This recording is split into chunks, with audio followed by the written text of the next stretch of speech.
السلام علیکم، میں ہوں آپ کا ہوسٹ محمد احسن بھٹی اور آپ دیکھ رہے ہیں میرا پروگرام رمضان اسپیشل ٹرانسمیشن رمضان اور اس کی برکتیں۔ امید کرتا ہوں آپ سب خیریت سے ہوں گے اور ماشاءاللہ، اور سب سے پہلے تو آپ کو رمضان کی آمد بہت بہت مبارک ہو۔ آج کے پروگرام میں اسپیشل ہم نے انوائٹ کیا ہے، سینئر اسکالر ہیں اور اس کے ساتھ موٹیویشنل اسپیکر ہیں مرزا عامر شہزاد۔ السلام علیکم سر۔ وعلیکم السلام سر، سب سے پہلے تو آپ کو ماہ مقدس کی بہت بہت مبارک ہو۔ جی، خیر مبارک، خیر مبارک۔ اور آپ کا بہت شکریہ، آپ نے اپنے قیمتی لمحات میں سے ہمارے لیے ٹائم نکالا اور اس پروگرام میں آپ آئے۔ شکریہ آپ کا جی، آپ نے اپنے اس پروگرام کے اندر مجھے نہ چیز کو دعوت دی اور آپ کا جو موضوع ہے وہ بڑا خوبصورت ہے ماشاءاللہ جی، اور انشاءاللہ کوشش کریں گے، آپ سے بات کریں گے انشاءاللہ اس پر۔ اچھا، تھینک یو سو مچ سر۔ پہلا یہ کویشچن ہے، چونکہ ہمارا پروگرام ہے اسپیشل رمضان ٹرانسمیشن ہے، رمضان اور اس کی برکتیں۔ رمضان کو ہمیں کیسے گزارنا چاہیے، کیونکہ آج فرسٹ روزہ ہے اور ہماری سیکنڈ ایپیسوڈ ہے، تو اس حوالے سے بتائیے گا۔ دیکھیں جی، سب سے پہلے تو ہمیں اس بات کا شکر ادا کرنا چاہیے کہ ہم ایک مسلمان ہیں، اور ماہ رمضان اللہ کی عطا کردہ ایک نعمت ہے، اور اللہ نے ہمیں صحت دی، زندگی دی، سانسیں دی، ہمیں چلنا پھرنا ہر چیز ہمارے پاس موجود ہے، اور ہمیں شکر ادا کرنا چاہیے کہ ہماری زندگی میں ماہ رمضان دوبارہ آ گیا ہے۔ ٹھیک ہے، اب اگر ہم اس ماہ رمضان کی تمام نعمتوں کو اگر ہم سکپ کر دیتے ہیں، گویا ہم نے اس کا حق ادا نہیں کیا۔ سب سے پہلی بات، ہم نے اس کا حق ادا نہیں کیا۔ اگر ہم چاہتے ہیں کہ ہم اس کا حق کیسے ادا کریں، تو وہ یہ ہے کہ ہم اللہ اور اس کے رسول کو راضی کر لیں۔ جو سب سے جو مین جو چیز ہے، اللہ اور اس کے رسول کے بتائے ہوئے احکام جو ہیں، جو باتیں ہیں، ان کے جو حکم ہیں، ان پر ہم عمل کریں گے، گویا ہم نے تب جا کر اصل ماہ رمضان کا اصل حق ادا کیا۔ جی، بہت اچھے انداز کے ساتھ آپ نے اس کا جواب دیا۔ اچھا سر، یہ بتائیے گا، رمضان کے مہینے میں لوگ مہنگائی کیوں کرتے ہیں؟ ذخیرہ اندوزی یہ بہت زیادہ بڑھ چکی ہے، اسپیشل حاصل پور میں بھی۔ اس حوالے سے آپ کیا کہنا چاہتے ہیں؟ دیکھیے جی، اس پر بہت مختلف سی میں رائے رکھوں گا کہ اللہ نے نا قرآن کے اندر انسان کو نا حریص کہا ہے۔ حریص کہتے ہیں لالچی کو۔ انسان بڑا لالچی ہے۔ دیکھیں، مسلمان ہی نہیں، یہ تمام ملکوں کے اندر ہر جگہ ہی جہاں جتنا موقع ملتا ہے کسی کے ساتھ زیادتی کرنے کا، وہ اتنی زیادتی کرتا ہے۔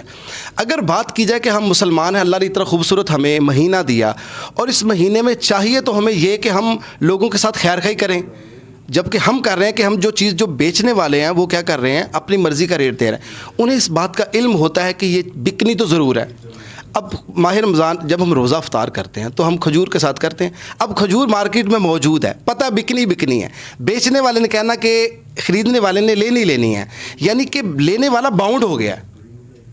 اس کو اس بات کا علم نہیں ہے کہ وہ اپنی روزی کو حرام کر رہا ہے، وہ اپنی روزی کو حرام کر رہا ہے۔ ذخیرہ اندوزی کرنے والے کی روزی بھی حرام ہے۔ ذخیرہ اندوزی کرنے پر بھی اسلام نے جو ہے وہ ایک گرفت رکھ کے لگا دی ہے، ایک کمند رکھ کے لگا دی ہے کہ یہ منع ہے۔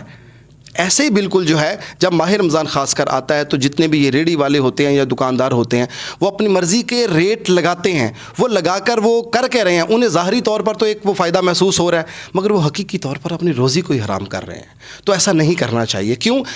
آج جس دور میں ہم لوگ گزر رہے ہیں نا، اب دیکھ لیں کہ معاشرہ ہمارا بہت بڑا عجیب طرف جا رہا ہے۔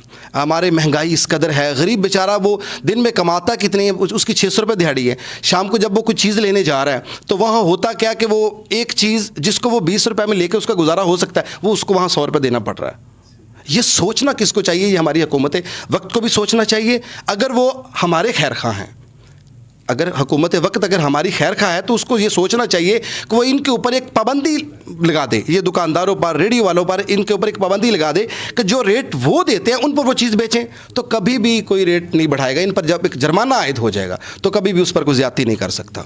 جی رائٹ سر۔ اچھا سر، یہ بتائیے گا، ہر سال رمضان ہماری زندگیوں میں آتا ہے اور خوش نصیب ہیں وہ لوگ جنہیں رمضان مبارک کا مہینہ نصیب ہوتا ہے۔ رمضان کی برکتیں ہم نہیں لوٹ پاتے، تو اس حوالے سے آپ کیا کہنا چاہتے ہیں؟ ہاں جی، وہ ہم اس لیے نہیں لوٹ پاتے، اس کے اندر ہماری کچھ کمزوریاں ہیں۔ سب سے پہلی جو کمزوری ہے نا، یہ ہمارے ہاتھ میں ایک موبائل ہے۔ یہ موبائل بھی ایک نعمت ہے۔ میرا اس کے بارے میں ہمیشہ جو ہے نا وہ اپنے دوستوں کو، اسٹوڈنٹس کو ہمیشہ ایک بات کہا کرتا ہوں کہ یہ موبائل بھی ایک نعمت ہے، لیکن اس کو بطور نعمت ہم کس طرح استعمال کریں گے؟ اگر ہم اس کا اچھا یوز کریں گے، لیکن موبائل ہمیں خود بول کر نہیں کہتا کہ مجھے اچھا استعمال کرو، ہمیں خود وہ بول کر نہیں کہتا کہ مجھے اچھا استعمال کرو، وہ خود ہمیں ایسے وے دکھائے گا کہ جو غلطی کی طرف جائیں گے۔ اور مسلمان چونکہ مسلمان ہی نہیں بلکہ یہ انسان کی فطرت ہے کہ انسان ہمیشہ اس چیز کے اوپر کلک کرے گا جو اس کے ذہن کو مزہ دے گی، جو اس کے ذہن کو فائدہ دے گی، جو اس کی سوچ کے مطابق ہوگی. جو وہ اس کے اپنی سوچ کے اینٹی تو بہت کم لوگ آپ کو ایسے ملیں گے. تو سب سے پہلی چیز یہ موبائل ہے جو کہ ہمیں محروم کر دیتا ہے ماہ رمضان کی برکتوں سے. ماہ رمضان کی جو فضیلت ہے، ماہ رمضان کی جو اہمیت ہے، اسے ہمیں سب سے پہلی چیز یہ ہے جو ہمیں اسے محروم کر رہی ہے. اگر ہم موبائل استعمال کر رہے ہیں تو موبائل کے اوپر ہماری توجہ کو وہ ہٹا دیتا ہے، دور کر دیتا ہے. اب دیکھیں نا، آج ماہ رمضان ہے، آج اس کا روزہ ہے. ہمیں چاہیے تو یہ کہ ہم اس موبائل کا استعمال قرآن بھی پڑھ سکتے ہیں، ہم علماء کو بھی سن سکتے ہیں، ہم بڑے بڑے مفکر کو بھی سن سکتے ہیں اس پر بیٹھ کر. ماہ رمضان کے اوپر جو ڈیبیٹ ہو رہی ہے ہم ان لوگوں کو بھی سن سکتے ہیں. مگر نہیں، چونکہ سوشل میڈیا ہے، یہ انگریز کی ایجاد ہے. تو انگریز نے کبھی بھی یہ نہیں چاہا کہ مسلمان پازیٹیوٹی کو اپنائے، وہ تو نیگیٹیوٹی کے اوپر اس نے محنت کی ہے. اس لیے ہم نیگیٹیوٹی کو جب اپنائیں گے تو گویا ہم ماہ رمضان کے اصل مقصد کو ہم ختم کر دیں گے. جی ماشاءاللہ، آپ نے بہت اچھا انداز کے ساتھ اس کو ایکسپلین کیا. اچھا سر، یہ بتائیے گا، مخیر حضرات جو ہیں رمضان کے اسپیشل مہینے میں اپنے عطیات اور صدقات دیتے ہیں. پیشہ ور بھکاریوں کی تعداد میں بھی اضافہ ہو چکا ہے، حاصل پور میں بھی دیکھنے کو مل رہا ہے. تو یہ جو مخیر حضرات ہیں ان کو آپ کیسے بتائیں گے کہ اپنے جو صدقات عطیات ہیں وہ دیکھ بھال کے دیں، جو بیسک مستحق ہیں ان کو دیں؟ اس حوالے سے کیا کہنا چاہتے ہیں؟ دیکھیں، اس کے اوپر میرا جو پوائنٹ آف ویو ہے اس کے اوپر بڑا ڈفرینٹ ہے. امید کرتا ہوں کہ یہ بہت سارے لوگوں کو پسند بھی آئے گا. صدقات، رسول اللہ صلی اللہ علیہ وسلم نے فرمایا کہ صدقہ ایک ہاتھ سے تو دوسرے کو خبر نہ ہو، پتہ نہ چلے. ہم لوگ کیا کرتے ہیں کہ ہم اگر کسی غریب کی مدد کرتے ہیں نا، تو سب سے پہلے تو ہم نے خیر ویڈیو اور سیلفی تو فرض ہوتی ہے نا کہ یہ بنانا، گویا ہم اس غریب کی عزت کی کیا کر رہے ہیں، ہم اس کی دھجیاں اڑا رہے ہیں. سب سے پہلا کام یہ کر کے.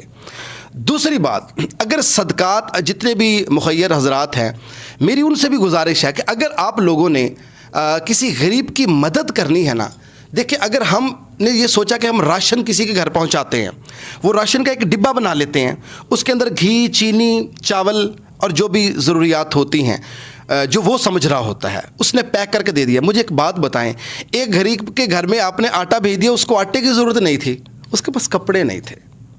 آپ نے کسی غریب کے گھر کپڑے بھیج دیے، اس کے پاس جوتا نہیں تھا، تو کیا آپ نے اس کی ضرورت پوری کی؟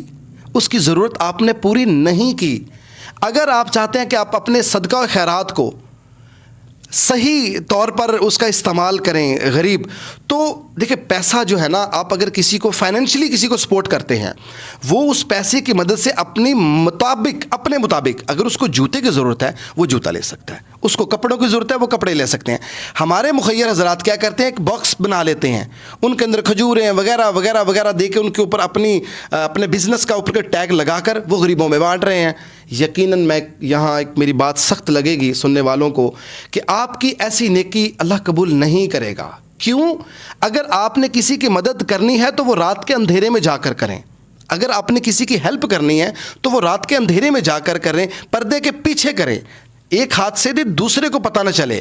کیمرے کو بند کر دیں، تصویر نہ لیں، اپنی تشہیر نہ کریں، اگر آپ اپنے صدقہ اور خیرات کو اللہ کے ہاں قبول کروانا چاہتے ہو. جی اچھا سر، لاسٹ کویشچن یہ ہے، آپ چونکہ ٹیچر بھی رہ چکے ہیں اور اسپیکر بھی ہیں، اسکالر بھی ہیں، ہمارے اسپیشل حاصل پور کے جو نوجوان ہیں، ینگ جنریشن ہے، ان کو کوئی میسج دینا چاہتے ہیں؟ جی میں بالکل جی نوجوانوں کو ایک بہترین سا میسج یہی دینا چاہتا ہوں کہ آپ کے ہاتھ میں اس وقت سونے کی چڑیا موجود ہے. یہ میری بات سن کر بڑا تعجب آپ کو ہوتا ہوگا. سونے کی چڑیا موجود ہے. میں ایک بات ہمیشہ تاریخی ایک بات کہا کرتا ہوں کہ نوجوان ایک ایسی طاقت ہے جو لمحوں کے اندر ملک کا نظام بدل سکتے ہیں، لوگوں کے نظریات کو بدل سکتے ہیں. یہ ان کے پاس پاور ہوتی ہے. وہ پاور بول کر بھی اپنی وہ اس کو ثابت کر سکتے ہیں، وہ سوشل میڈیا کے ذریعے کر سکتے ہیں، وہ اپنی لکھت کے ذریعے کر سکتے ہیں، اپنی تحریروں کے ذریعے کر سکتے ہیں، اپنی ویڈیو کی صورت میں کر سکتے ہیں. نوجوانوں سے میرا یہ میں ان کو ایک ریکویسٹ کروں گا کہ اپنی شب و روز کو فضولیات، اپنی ان چیزوں کو اسکپ کر دیں اور کچھ ایسا کریں کہ سانسیں بند ہونے کے بعد وہ چیز ہمارے لیے صدقہ جاریہ بن جائے. ہمارے چلے جانے کے بعد پیچھے کوئی سنے تو وہ کہے کہ یہ شخص کوئی بات کر کے گیا تھا. تو نوجوانوں سے میں جسٹ اتنا ہی کہوں گا کہ اپنے شب و روز، اپنے ایک ایک لمحے کو اتنا قیمتی سمجھیں اور کچھ کر جائیں اور کچھ ایسا کر جائیں کہ آنے والی نسلیں یاد کریں. کچھ کر جائیں کہ آنے والی نسلیں آپ کو یاد کریں. یہ تھے سینئر کالم نگار بھی آپ ہیں, موٹیویشنل اسپیکر بھی ہیں اور ٹیچر بھی ہیں. ان کا ایک میسج تھا کہ کچھ کر جائیں تاکہ آپ کو آنے والی نسلیں یاد رکھیں.